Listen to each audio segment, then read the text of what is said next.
Okay, I just started the broadcast. It says I'm live. And let's see, waiting to see if we have signal. Looks like we do. All right, let's read the law together.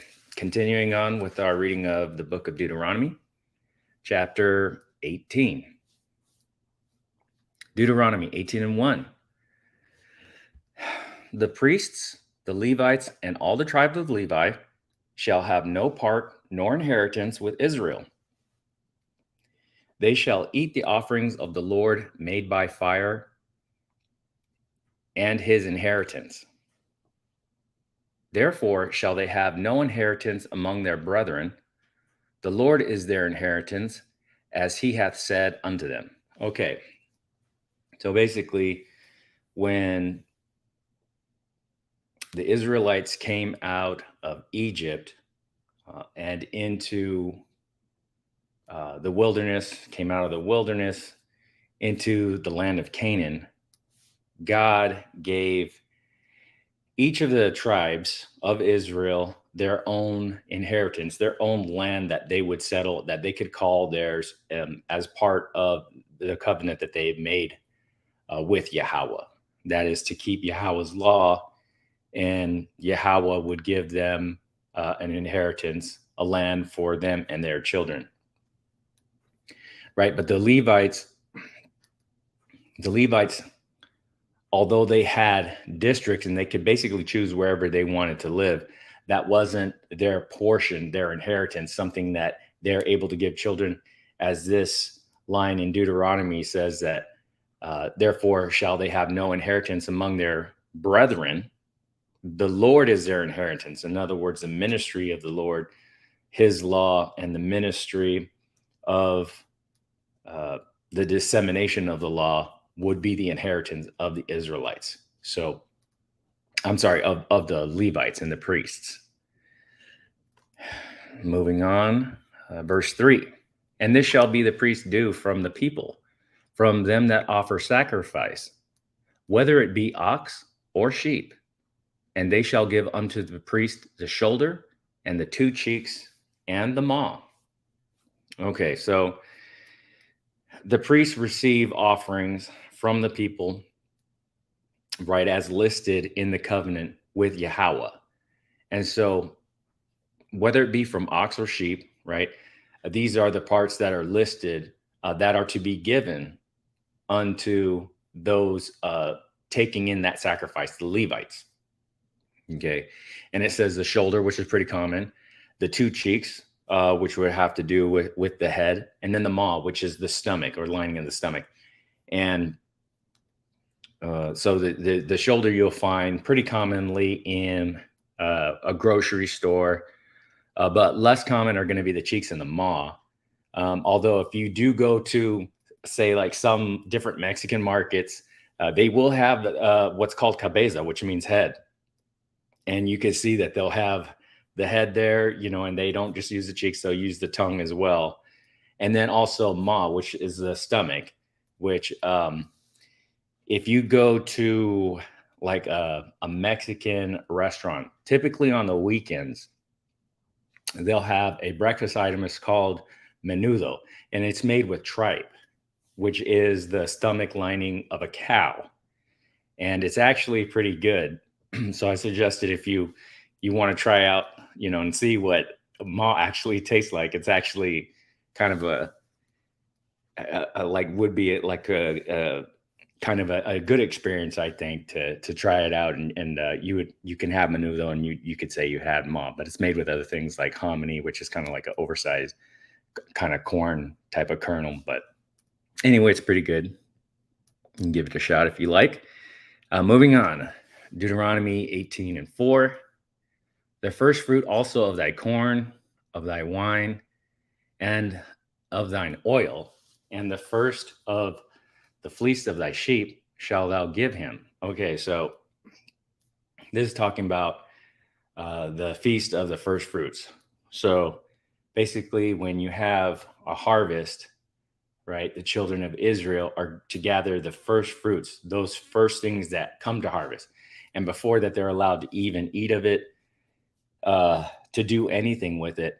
They're supposed to bind up sheaves and give it to the priest. The priest wave it before Yahweh, right? And after that particular rite is done, then they're allowed to go ahead and eat. So that's why they call it the first fruits. So before you're allowed to taste of the corn, right, or the oil of the wine, you're supposed to present it to Yahweh and give the first fruits unto the priest.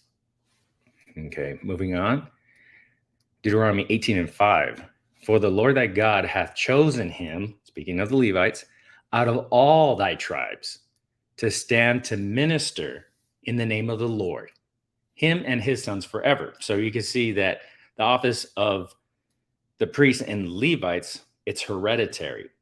So this is not something that an outsider can join in, not even any one of the other tribes of Israel can replace the Levites, because this is the Levites' duty, right, is to minister unto Yahweh. And this is a commandment. Okay. Verse 6, and if a Levite come from any of thy gates out of all Israel where he has sojourned, and come with all the desire of his mind unto the place which the Lord shall choose, then he shall minister in the name of the Lord his God, as all his brethren the Levites do, which stand before the Lord. They shall have like portions to eat beside that which cometh of the sale of his patrimony. Okay, so what's talking about here is that Levites, although they don't have a portion of property that they can hand down to their children forever, right, in the land of Canaan, they do have districts which they live in among all the children of Israel. And the reason is, right, they have to minister, so they have to be close. So they can choose to live anywhere in Israel, right, to do the ministry of Yahweh. And that's basically what it's saying. And then also in Deuteronomy 18:8, it says, they shall have like portions to eat beside that which cometh of the sale of his patrimony, meaning the estate of the sale of their father's estate, whether that gives one Levite more than another Levite whose sale, say, of their father's estate wasn't as big, even though, say, one may have more than another, their portions aren't to be diminished and say, okay, well, you know what, you have less than this other Levite, therefore we're going to give you more of the portion, so then that way we can even things out. That's not how it works. This is separate. The portion to eat is going to be the same for all. Okay. They shall have like portions to eat. Verse 9, when thou art come into the land which the Lord thy God giveth thee, thou shalt not learn to do after the abominations of those nations.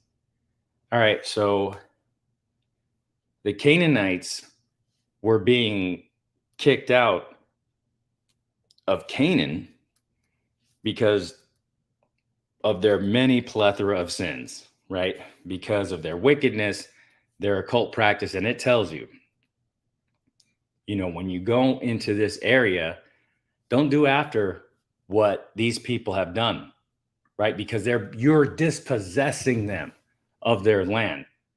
In other words, verse 10, there shall not be found among you anyone that maketh his son or his daughter to pass through the fire, right? You're not supposed to sacrifice your children, right? You can even make a comparison to getting rid of an unwanted pregnancy here, or that useth divination or an observer of times. So this is talking about fortune telling, or an enchanter or a witch. So we can go into the Strongs here and see that, let's see, observer of times. Okay, observer of times, soothsayer. Anon, a primitive root to cover used only as a denominative form to cover over, figuratively, to act covertly, practice magic. Okay, to bring sorcery, it says here. Divine fortune teller. Okay. Or an enchanter.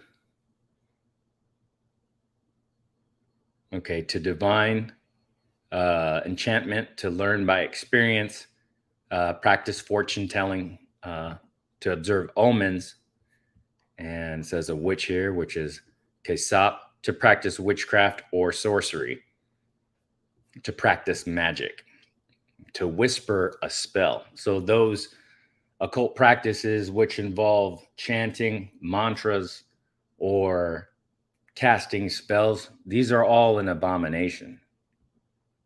Okay, and it says, or a charmer, or a consulter with familiar spirits, or a wizard or a necromancer. Okay, so it says a charmer, which here it says to be joined. Okay, so if we say here to be joined, let's see. Okay, so here's a picture of a diviner, somebody who's using tarot cards, someone who is looking to a crystal ball. This is an example, a visual and an example of the abomination that Deuteronomy 18 is speaking about. Okay, and then here's a picture of what we're talking about before, which is the service of the Levites serving before the temple. I forgot to show this, but I'll show it now. This is a picture of a menudo, which is made with the maw or the stomach, and this is the maw of a cow, so it would be beef.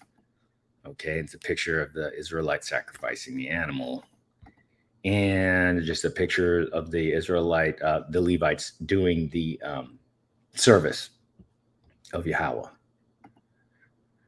Okay, all right. So this is what it means here to be joined. Right. So here you see, you have a northern kingdom brother carrying an idol, right? And he has joined himself to an idol. And this is what we're talking about here. Now, when you read this word, it means to be tied, to be joined, right? And this same word is also used in this exact same word. So the word is kabar, right? Meaning to join, literally or figuratively. And if we go to Hosea 4:17 to 4:18, it says Ephraim, right? Ephraim representing the northern kingdom, is joined to idols. Let him alone. So you join yourself to idols, what happens? God is going to hide his face from you. Speaking of Ephraim, continuing on in Hosea 4:18, their drink is sour, meaning their life is filled with pain. They have committed whoredom continually. Why? Because they haven't followed the law of God. Therefore, they're cursed. If they would have followed the law of God, they would have been blessed instead. But since they have joined themselves to idols, they're cursed. Who rulers with shame do love give you. Okay.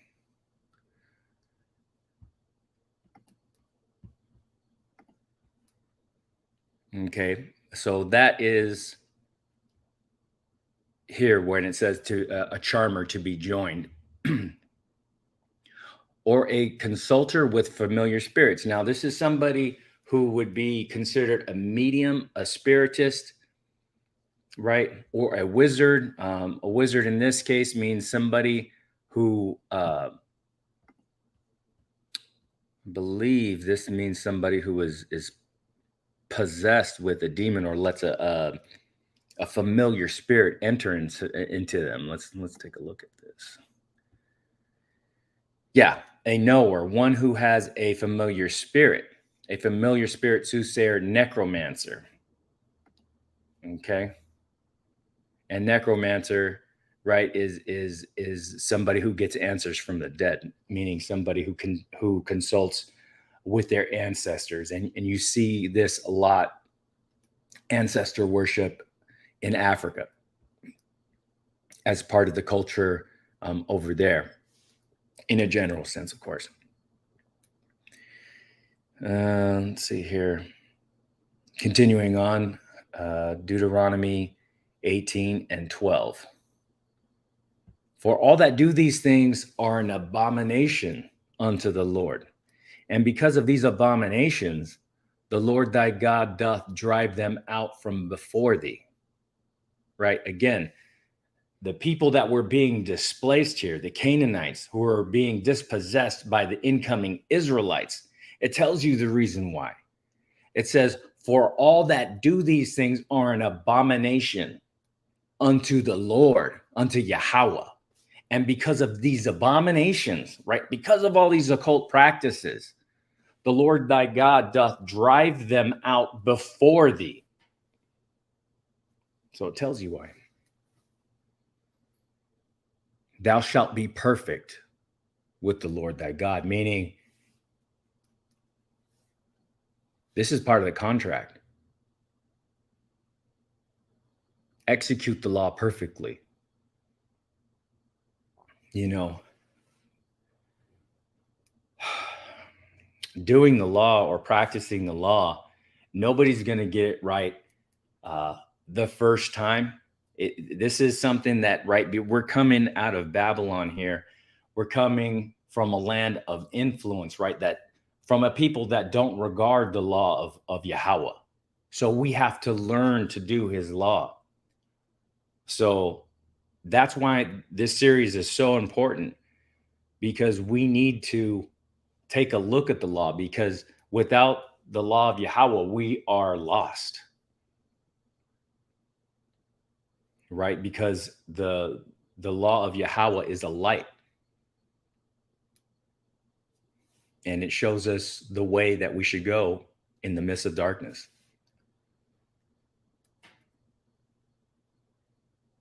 Deuteronomy 18 and 14. For these nations which thou shalt possess hearken unto observers of times and unto diviners. But as for thee, the Lord thy God hath not suffered thee to do so. In other words, don't do after these nations that practice these abominations. Keep it far from thee. Verse 15, the Lord thy God shall raise up unto thee a prophet from the midst of thee, of thy brethren. So he's going to be a prophet who is an Israelite, like unto me, like unto Moses. Okay? Unto him ye shall hearken.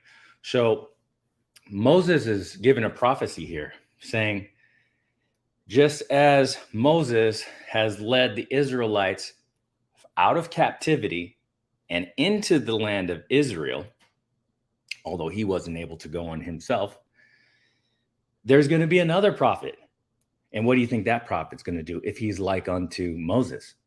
He's also going to lead his people out of captivity back into the land of Israel, according to the covenant of Yahweh that he made with Abraham, Isaac, and Jacob. Verse 16, according to all that thou desirest of the Lord thy God in Horeb, in the day of the assembly, saying, let me not hear again the voice of the Lord thy God, the Lord my God, neither let me see this great fire anymore, that I die not. And the Lord said unto me, they have spoken well, which they have spoken. Meaning, look, they saw the fire on top of the mountain, and it was a frightening sight. They were scared out of their wits. They said, hey, listen, I don't want to see this again. I don't want to hear the voice of the Lord again. Why? Because it is frightening. And I almost died by observing it. This is how fearful the Lord is. And when you see the Lord, when you see that, they didn't even see him, right? They saw the fire of the Lord. They heard his voice, but it scared the daylights out of them, right? And this is the fear of the Lord. This is why we do these commandments, right? Because the Lord is powerful and he is to be feared. Don't get that. Don't be mistaken about that. The Lord thy God is to be feared. Verse 17, and the Lord said unto me, they have all spoken well, which they have spoken, right? And this is a verification because Yahweh himself said, yeah, that's the attitude they need to have. They do need to be afraid of me because that's the absolute truth. He has the power of death and life in his hand. So do what's right before Yahweh. Verse 18, I will raise them up a prophet from among their brethren, like unto thee. I will put my words in his mouth, and he shall speak unto them all that I shall command him. So in other words, speaking of Yahweh, right? And this is why you see Yahweh saying that the words that he speaks are not his own, but he has a commandment. And so he's speaking the words that he was commanded to speak, right? His father's words. And those are the words that he spoke. And it shall come to pass that whoever will not hearken unto my words, which he shall speak in my name, I will require it of him. But the prophet, which shall presume to speak a word in my name, which I have not commanded him to speak, or that shall speak in the name of other gods, even that prophet shall die. Okay, so he's saying, look, there's going to be prophets at that time, our time, and in the future, right? Prophets who were not commanded by Yahweh to speak, right? Even prophets that would speak in the name of another god. He's saying that those prophets are going to die. And if you should say it, and if thou shalt say in thy heart, how shall we know the word which the Lord hath not spoken? When a prophet speaketh in the name of the Lord, if the thing follow not, nor come to pass, that is the thing which the Lord hath not spoken. But the prophet hath spoken it presumptuously. Thou shalt not be afraid of him. In other words, if a prophet says something's going to happen and it doesn't happen, that means he's not a prophet of God. But if a prophet says something's going to happen and it does happen, then that qualifies him for being a prophet of God, right? Now, you may say, okay, a broken rock, even a broken clock is right twice a day, and that's true. So a prophet would have a track record of being correct, a prophet of Yahweh, of being correct 100% of the time. So we do have an example of a prophetic word given at a time, and then later on in history, it was fulfilled. And that is in Matthew 24:2. And it reads, and Jesus said unto them, see ye not all these things? Verily I say unto you, there shall not be left here one stone upon another that shall not be thrown down. Speaking of the temple, and you have the destruction of the temple in 70 AD, where there was not one stone left upon another. Now you do have the Wailing Wall, but the Wailing Wall is not a part of the temple. I think a lot of people get confused about that. All right, and then here is a picture of the destruction of the temple, 70 AD. It's a depiction. All right, and that is it. And I want to go ahead and leave you with Psalms 29:2. Give unto the Lord the glory due unto his name. Worship the Lord in the beauty of holiness. Be blessed, everyone.